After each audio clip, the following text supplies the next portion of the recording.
Hey, welcome everybody to another episode of Creative Finance Playbook Podcast. I am your host, Delle Fave, and today I have a very special guest, and we're going to be talking about some really cool stuff. So this is the podcast where you're going to want to take some notes, be in a quiet spot, because we are delivering so much awesome stuff. Today, I've got a really good friend. I got an investor, and he's got some really cool things we're talking about, Alex Pardo. So thank you so much, Alex, for coming on today.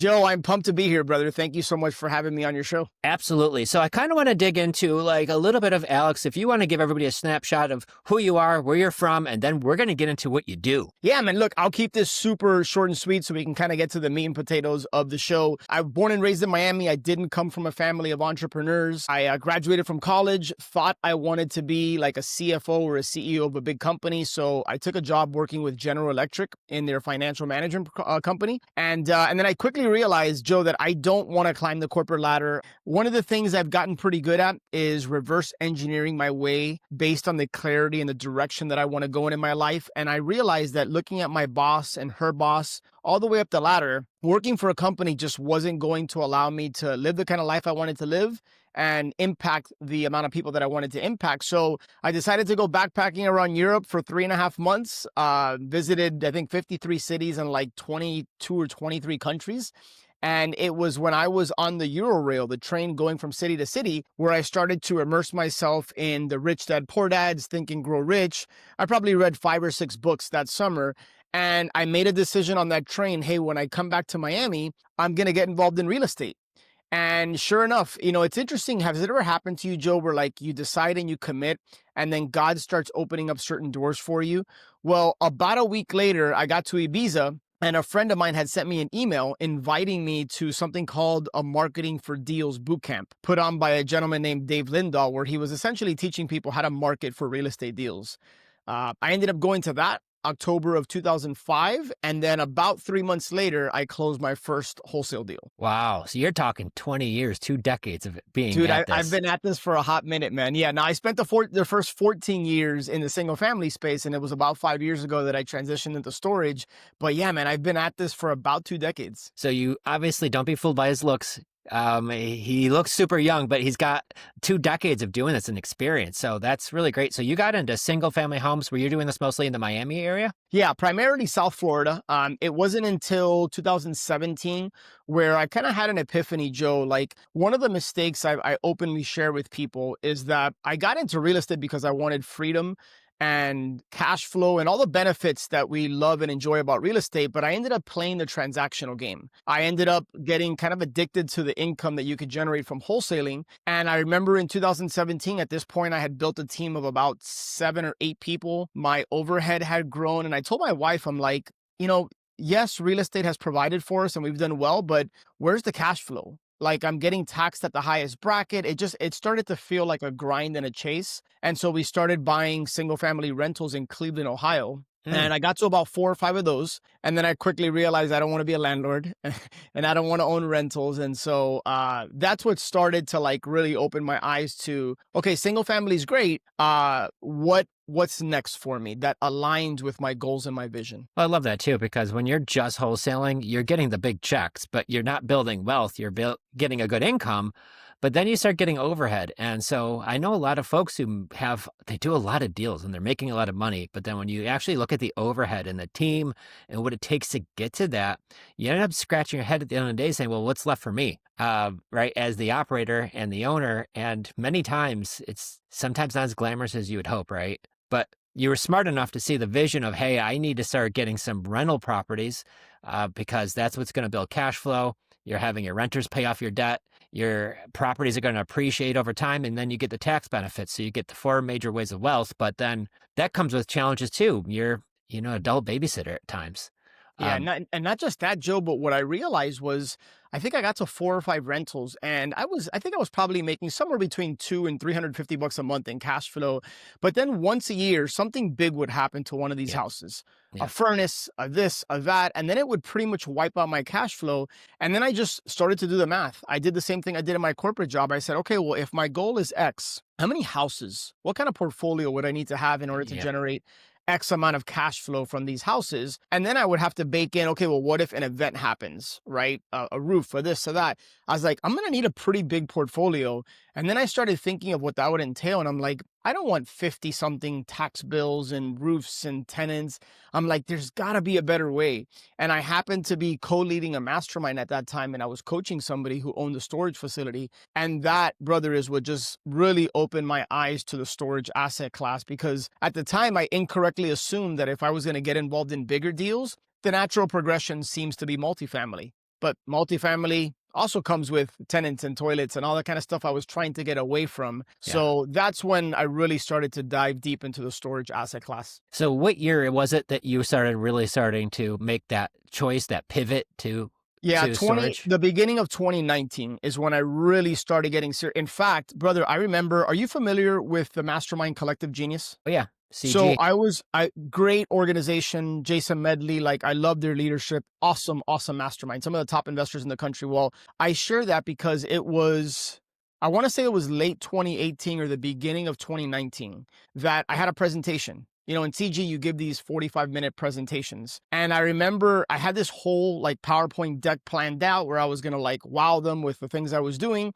or at least I thought. And then something happened that morning that I had like a feeling in my stomach. And I'm like, this feels fake to go up there and share all these things that are going well when I've built a business I no longer want to be in. And so I completely scrapped the presentation and I just openly like spoke from the heart. And I said, guys, like this is broken. I've built a business that I want to escape from, and here's why. And I was just very vulnerable and transparent. And I think at that point, it was like a mental shift that like, I need to figure out how to create a bridge to the next thing. And I remember after that talk, like so many people came up to me and said, man, first, I can't believe that you actually shared that. Two, like I feel just like you. And so it just gave me a lot of confidence to step into the direction I felt God wanted me to go into. And it's funny too, because we build these businesses and then we realize what we've built sometimes doesn't align with what you want. I know when we were doing a lot of wholesaling, there was times when we're doing double-digit deals every month in and month out, but I had a team of 10, 12 people. And I'm having to manage different people, and we need a TC. We need all these different things to help operate this business. And I'm sitting here scratching my head being like, I've got all these mouths to feed. We got all these bills to pay. We're wholesaling a lot of deals. We're still making good money. But my gosh, I wanted to build some type of freedom business. And I'm working more now than I did when I had my W-2 job. And luckily for a great coach of mine, Tom Kroll, said, Joe, you need to focus on doing less deals and do bigger deals. And so now we have definitely shrunk our team down. We're doing less deals, but we're doing bigger deals, and we're actually keeping more money in-house, way less meetings, way less active me being in the business. So I totally feel you there. So back to CG. So you're there and you're realizing like, you're being transparent, which in this business, it's brave. It's awesome that you did that because there's sometimes people don't share the real behind the scenes stuff, and you did, which is shout out to you. But that's how you start getting around the right people and you start opening your eyes to what else is there. So was this where some of these discussions first started happening there about self-storage? No, I think the first real discussion I had was with a friend of mine, Mike. We were in Guatemala on a missions trip in Antigua, Guatemala, and he owned a portfolio of facilities. And I started to just ask him questions about it, just get a better understanding. And I remember that conversation was the inspiration for me to feel like, okay, if I decided to shut down my wholesaling business, this is going to be the transition plan, right? And so I just started to research storage.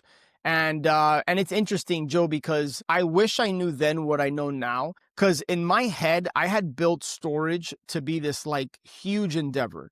Like I see all these buildings, I see all these doors. I'm thinking to myself, well, I don't have hundreds of thousands of dollars to go buy these things. And I thought I was going to have to acquire a completely fresh new set of skills. What I know now with certainty is that all the skills I had developed as a single family investor, as a wholesaler, from marketing, lead generation, how to evaluate deals and talk to owners, acquisitions, dispositions, pretty much all of that has translated over into storage and has helped me. And I thought in my brain, it's interesting because humans, I think it's Tony Robbins that says like we are meaning-making machines. We create a story in our head about what we think something is, and then that becomes our reality. Mm-hmm. And fortunately, the pain of staying in the storage business, The pain of staying in the wholesaling business was greater than the uncertainty and the fear I had about stepping into a new venture. And so I was able to just make that leap. But had I allowed the story that I had created in my head about the fact that I thought I needed money to get into storage, by the way, every single storage deal I've done, I have yet to use any of my own money. So at the Wait. time, I Say thought I say that needed money. again. Say that one more time. Yeah, brother. So every single storage deal I've done, and I've done well more than a handful, every single one of them, I have yet to use any of my own money. And I remember when I was thinking about making this transition, I started to look at my financial situation. And while I had done well, I was like, I certainly don't have the money it's gonna require, at least in my head, to buy one of these big storage facilities.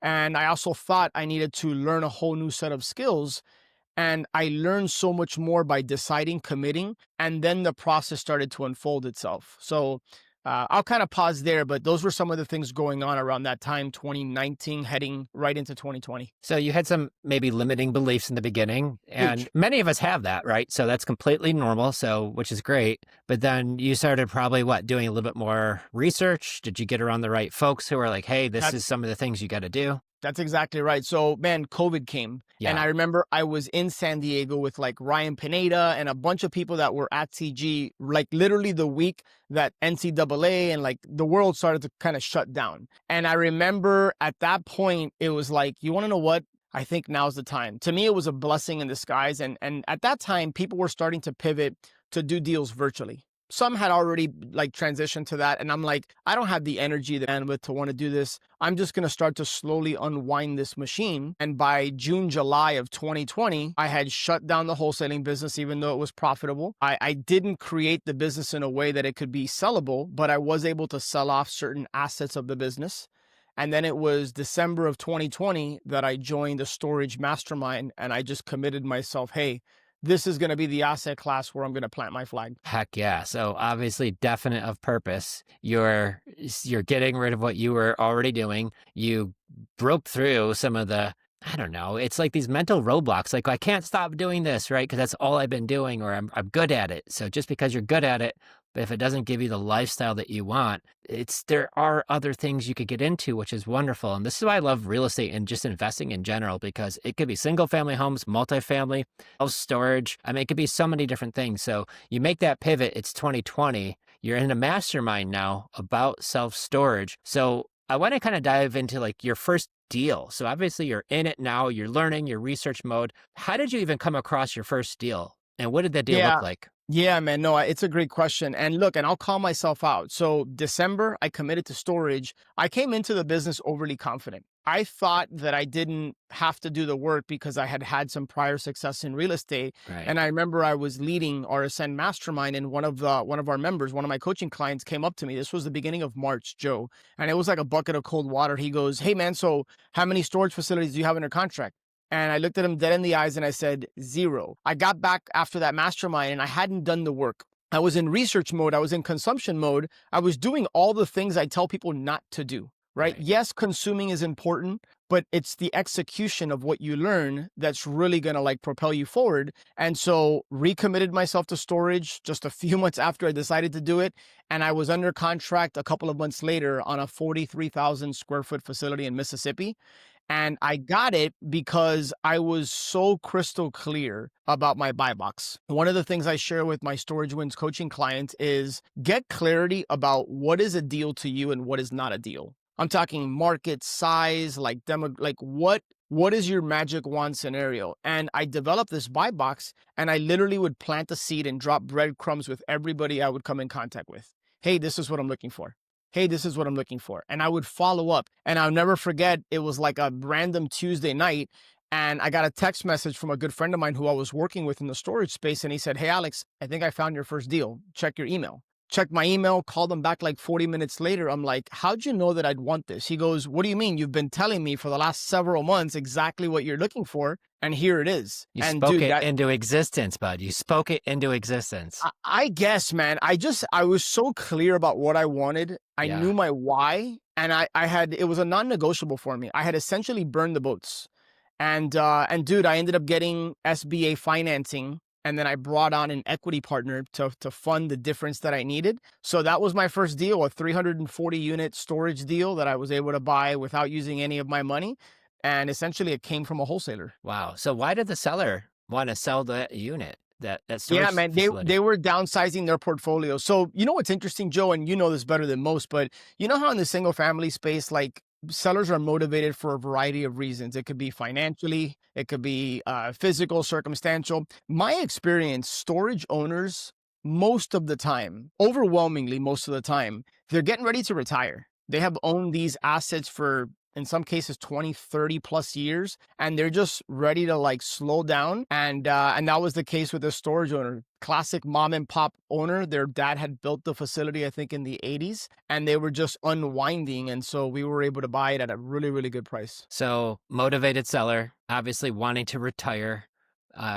And so when we find the real estate business, there's different motivations between wanting to sell a home. There's the same thing, maybe different types of motivation. But once again, when you find a motivated seller where, they're mentally checking out, right? And they just want to be able to move this thing.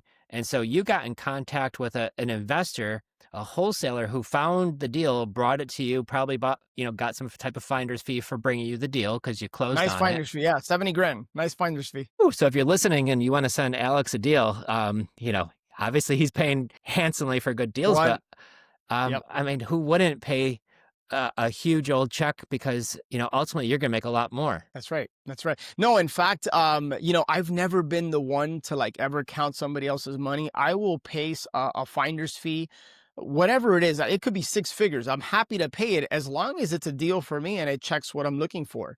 And so I build relationships with people. I let them know what I'm looking for. I follow through and do what I say I'm going to do. So I had instilled confidence in him, because in storage, Joe, it's a little bit different in the single family space, in that you're buying a business and you have to go through what's something called a due diligence process, which is, generally speaking, it's like 30 to 60 days of due diligence where you're verifying a lot of the income and the expenses of the business. And there's a checklist that you go through.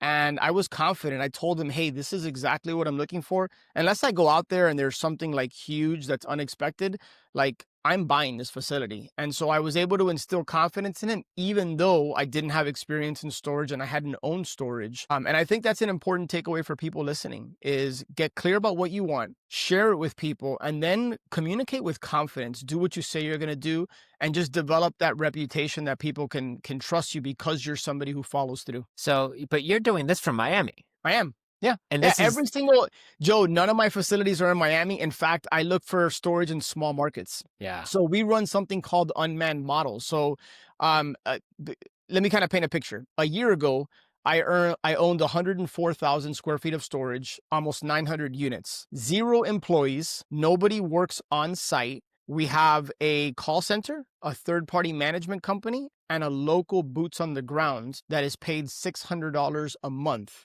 And that is how we run a virtual remote storage portfolio. So no front desk, No front desk. no, not just a small call center. You got your boots on the ground guy for $600 a month. You're doing this remote while you're buying in small markets. So did you have to fly out to eventually see it? Yeah, absolutely. So I flew out when I was under contract. So during the due diligence phase, I went out there for 48 hours. And then I flew back out there for the closing. So in fact, my facilities, I've only been out there twice, during due diligence and then at closing. Yeah.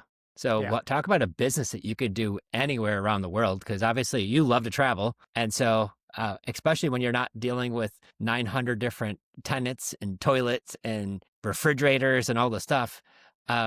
So with self-storage, you do the first deal. Obviously, the light bulb happens. You're like, oh my gosh, now I want to continue to do this. Are you doing it in just in one state? Or are you doing it in multiple different states now? Yeah, multiple states. So I own a facility north of Jacksonville in Amelia Island. I've owned a couple in Mississippi. I just closed on one. Well, a storage coaching client closed on it, and I'm partnering with her in Illinois, another one in Missouri. And then I've wholesaled about 3 storage facilities as well that didn't quite fit my buy box, but it was still a deal for somebody else. In fact, Joe, what's pretty cool is my very first deal actually wasn't the one in Mississippi. It was a wholesale deal. But the cool thing about this one is that it was a $99,000 wholesale fee that I ended up splitting 3 ways, admittedly. Okay. So it was myself and 2 other people. Here's the cool thing about it. We ended up keeping 15% ownership, what we call equity, in the deal, which we still own today. So we Wow. were able to make a nice wholesale fee up front. And then we got a small piece of equity, which again, we still own today. So you're the silent partner getting in on the action while still getting paid to do the deal. 100%. So I'm going to have Alex drop his contact information. So if you're listening, you're like, whoa, I know somebody selling their storage. I'm sure he's going to want to chat with you. And you can hear my guy's paying. So we're going to drop his details in the show notes too, but I'm going to make sure he says it too at the end of this. So if you're listening, holy cow. So you've been involved with obviously a boatload of deals. What's some advice for somebody that's thinking of like, maybe it's time for me to get into self-storage, because you're not the only one. I have some friends, really good friends of mine from Rochester, New York, a few of them actually, and they do self-storage, and he's just like, if I could find more, I'm buying more of them. So yeah, this isn't anything new. Obviously, self-storage has been around forever. And the one thing I learned about self-storage is if the economy is going up, people still need a spot to store their stuff. If the economy is going down, people need a spot to store their stuff. So neither here or there, it's almost like recession proof, right? Yeah, we call it recession resistant. And if you like fact check me on this and go to your chat GPT, do some research on Google, it's a very recession resistant asset class. So to your point, Joe, when things tightened up, people downsize. But Americans in general, we consume a lot of things and we're very attached, unfortunately, in my opinion. Many Americans are just attached to material things and they don't want to get rid of stuff. So they end up paying between $50 and $350 a month on average storage. And brother, like the average length of stay for our customers is over 2 years. So when people stay, they pay. And that's great from a consistency and a cash flow perspective. I'll tell you, somebody who's moved from upstate New York, I lived in Rochester and I moved to Florida. Our house in Florida is actually a little bit bigger than our house in New York. But in Florida, we don't have basements. That's so we right. have all that stuff, right? So as we get so many transplants moving from up north to down south and we don't have basements here, you store so much in a basement. These Florida peeps, we don't got them down here. So, self-storage becomes a real handy thing. But meanwhile, you get somebody who's either sold their house and they have all these extra things. When I was in my early 20s, had self-storage for, I don't know, probably about a year. So it definitely comes in handy, and there's not one class who doesn't need it. So if somebody wants to learn more about self-storage, obviously they want to get in contact with you. Obviously you have a mentorship now too, and I want you to kind of dial into that. What's that like? Yeah, so a couple things. So if anybody's interested in just learning more about storage, there's a couple resources I'd love to share. Storage Wins podcast. So I release 2 podcast episodes every single week, and it's just 100% about self-storage. I have a YouTube channel as well. If you just YouTube search Alex Pardo, and you'll see a bunch of videos about storage. And then we have the Storage Wins Facebook group, which is just a great community to plug in, meet others in the storage space. And then, Joe, thank you for the opportunity to share. But for those that are just interested, our entire program and community is designed around one goal, is to help you buy your first cash flowing storage facility within the next 6 months or so. And we do that with weekly coaching calls and just a community and people that are going to support and guide you and just give you the roadmap and the playbook. So you guys can learn more about that at storagewins.com, WINS, storagewins.com. So YouTube, obviously we have him here. He's got podcasts, Instagram, Facebook. Obviously too, I'm going to say it right here live, but this is something that I've been wanting to get into. So I'm going to be connecting with you offline so we could chat more about me getting into some of this too. I love single family homes. I love doing creative finance, but you could do creative finance with even storage too. It doesn't have to be taking loans every time, although it works. But I know people who are able to buy self-storage even with creative finance. So to get dialed in, I got to say this every time, you got to get around the right people doing the business and then doing it well. Okay. There's 2 different things there, but you got to get around it. If you're thinking of getting into this, doing it all on your own, trying to figure it out on your own is the longest, most expensive way to do it. Right. When you get around the right people, you feel like you could anything is possible, and you're going to connect it with other folks that maybe find your deal, like what Alex has talked about. So I'm subscribed to your YouTube channel already.